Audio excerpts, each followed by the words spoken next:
पूरी कोशिश की कि हिंदुस्तान से हम बातचीत करें। मैंने उसको कॉल भी की, नरेंद्र मोदी को।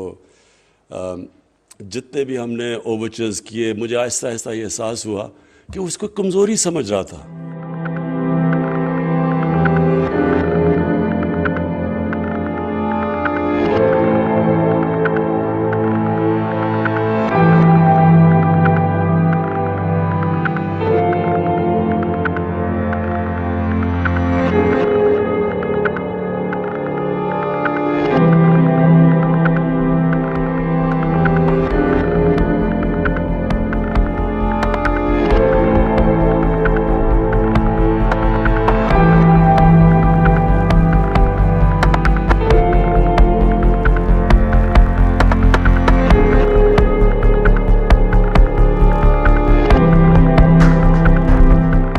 हमारा सबसे बड़ा मसला एक ही है, साउथ एशिया। सारे साउथ एशिया को हॉस्टेज रखा हुआ है, वो है कश्मीर का मसला। और बड़ी मुझे अफसोस से कहना पड़ता है कि हमने आज के पूरी कोशिश की कि हिंदुस्तान से हम बातचीत करें। मैंने उसको कॉल भी की, नरेंद्र मोदी को। जितने भी हमने ओवरचर्स किए, मुझे आहिस्ता आहिस्ता ये एहसास हुआ कि उसको कमज़ोरी समझ रहा था कि जितनी हम कोशिश कर रहे थे अमन की, तो वो उसका एक और रिएक्शन आ रहा था। वो समझ रहा था कि हम बहुत पाकिस्तान कमज़ोर है इस वक्त, तो इसलिए वो उनसे अमन करने की कोशिश कर रहा है। और बदकिस्मती से दूसरी चीज़ ये कि एक हमारा एक नॉर्मल हिंदुस्तान की हुकूमत से हमारा उनसे इंटरेक्शन नहीं हो रहा था। एक आइडियोलॉजी से हमारा मुकाबला हो रहा था, जो आरएसएस है।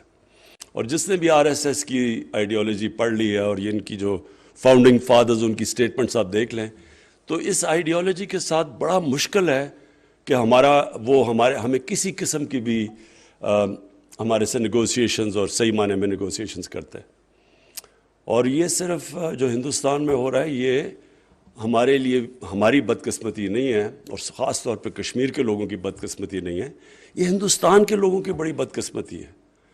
क्योंकि एक इतना बड़ा मुल्क हो, उसके अंदर कम से कम कितनी 50-60 करोड़ तो माइनॉरिटीज़ हैं।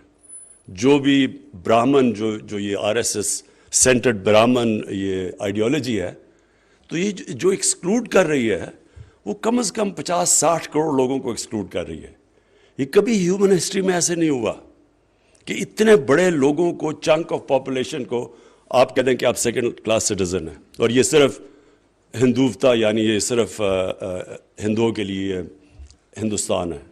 तो इसके बड़े सिवियर जो रिपरकशंस हैं वो हिंदुस्तान की सोसाइटी के लिए हैं, हमारे लिए तो हैं ही, और कश्मीर के लिए जिस तरह मैंने कहा कि वो जो इनका जुल्म सह रहे हैं, लेकिन हिंदुस्तान के लिए इसके आगे टाइम बताएगा कि उनके लिए बहुत मुश्किल वक्त सामने है।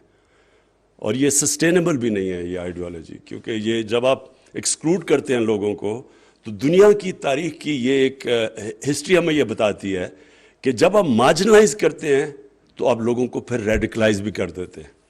और रेडिकलाइज लोगों के लिए, इतनी बड़ी माइनॉरिटी में अगर थोड़े से भी लोग रेडिकलाइज हो जाएं, तो वो हिंदुस्तान को दुश्मन की ज़रूरत नहीं है एक्सटर्नल एनिमीज़ की।